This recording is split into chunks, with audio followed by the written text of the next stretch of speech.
বাসা সাঁকু দেওয়া হেন আপনাদের কষ্ট হয় না? কষ্ট হয়। এনে যদি একটা ব্রিজ। আসসালামু আলাইকুম, আমি এই মুহূর্তে ছিল শেরপুর জেলা ঝিনাইগাতি উপজেলা বাগিরভিটা গ্রাম। এই পাড়াটা হলো পশ্চিম পাড়া। এই যে দেখতেছেন, ওই যে এই জায়গায় একটা ব্রিজের খুবই দরকার। লোকজনের অনেকটা ভোগান্তি দেয় কাছে। এই দেখতেছেন বস্তা কিভাবে কান্দে কেটে নিয়ে যেতেছে ব্রিজের উপর দিয়ে। এটা হলো বাঁশের একটা সাঁকু, মানে একটা বাঁশ লাইছে। কোনো ছোটো বাচ্চারা স্কুলে যেতে পারে না, অনেকটাই সমস্যা। তো এই সমস্যাগুলো আমি তুলে ধরার জন্য চেষ্টা করতেছি। তো যারা এলাকার মেম্বার চেয়ারম্যান আছেন, দয়া করে এই ব্রিজটা চালু করে দিবেন, কারণ এই এলাকার লোকজনের অনেকটা ভোগান্তি। আমি মুরব্বীর কাছে শুনবো। বাসা কোন সাইডে আসবে আপনার? বাসা পশ্চিমে। এই পশ্চিমে? পশ্চিমে। এই যে আপনার যে বাসা সাঁকু দেওয়া হেন আপনাদের কষ্ট হয় না? কষ্ট হয়। এনে যদি একটা ব্রিজ হয় কিরকম হইব একটু বলেন। ভালো হবো। ভালো হবে না? ছোট বাচ্চারাও তো স্কুলে যাইতে পারে না। এই যে আপনি কিনে আইছেন, বস্তায় করে কিনে আইছেন, চাউল নিয়ে আইছেন, এই পেক পানি ভাঙা যে বন্ধের মধ্যে আপনার যাইতেছেন, কিরকম একটা খারাপ লাগতেছে না?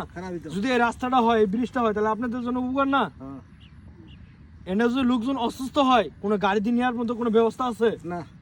কোনো ব্যবস্থা নাই। তো আপনার এলাকার লোকজন তো একটু কিছু বলেন, সমস্যাগুলো একটু বলেন।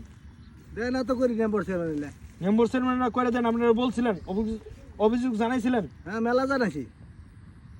এলাকার মেম্বার চেয়ারম্যান অনেকবার জানাইছে, তারপরেও মানে কোনো আগ্রহ নাই এদের। আপনারা বুঝলেন, এই যে বাসের সাঁকু দিয়া থেকে এ পর্যন্ত যদি একটা ব্রিজ করে দিত তাহলে অনেকটা ভালো হতো। আর রাস্তাটার অবস্থা দেখতেই তো পারছেন, এই যে এই আঙ্কেলে তো বস্তা ঘাট করে নিয়ে এলো, আপনারা তো দেখলেনই। তো আপনাদের কাছে অনুরোধ করব পর্যাপ্ত পরিমাণ শেয়ার করতে। আর মেম্বার চেয়ারম্যানদের আপনাদেরকেও বলি, আপনারা দয়া করে এই ব্রিজটা করে দেওয়ার জন্য চেষ্টা করবেন, কারণ ছোট বাচ্চারা স্কুলে যেতে পারে না। কতটুকু সমস্যা এই এলাকার লোকজনের। সামনেও রাস্তার অবস্থা খারাপ। আমি এই সাইডে ঘুরে আইছি। আমিও এই এলাকারই সন্তান। তো আমি সুবল চেয়ারম্যানের কাছে অনুরোধ করব, এবং কি আমাদের নতুন যে এমপি হয়েছে রুবেল এমপি, তো ওনার কাছে অনুরোধ করব দয়া করে এই এলাকার দিকে একটু নজর দিবেন। খুবই গরিব একটা, মানে খুবই দরিদ্র এলাকা যেটা বলি আর কি।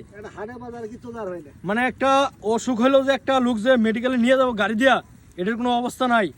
তো আমরা তো ওনার কাছে শুনলাম, এই যে একটা বস্তা কত কেজি হবো, 30 কেজি চাউল এই যে প্যাকের মধ্যে, এই এর মধ্যে এই যে আইলো। বৃষ্টি পানি হইলে এই রাস্তার উপর দিয়ে পানি যায়। এটা তো একটা রাস্তা না, এটা হলো একটা জঙ্গল, তাই না? এটা কতদিন থেকে এই অবস্থা আছে? 5 বছর। 5 বছর ধরে। 5 বছর ধরে আপনার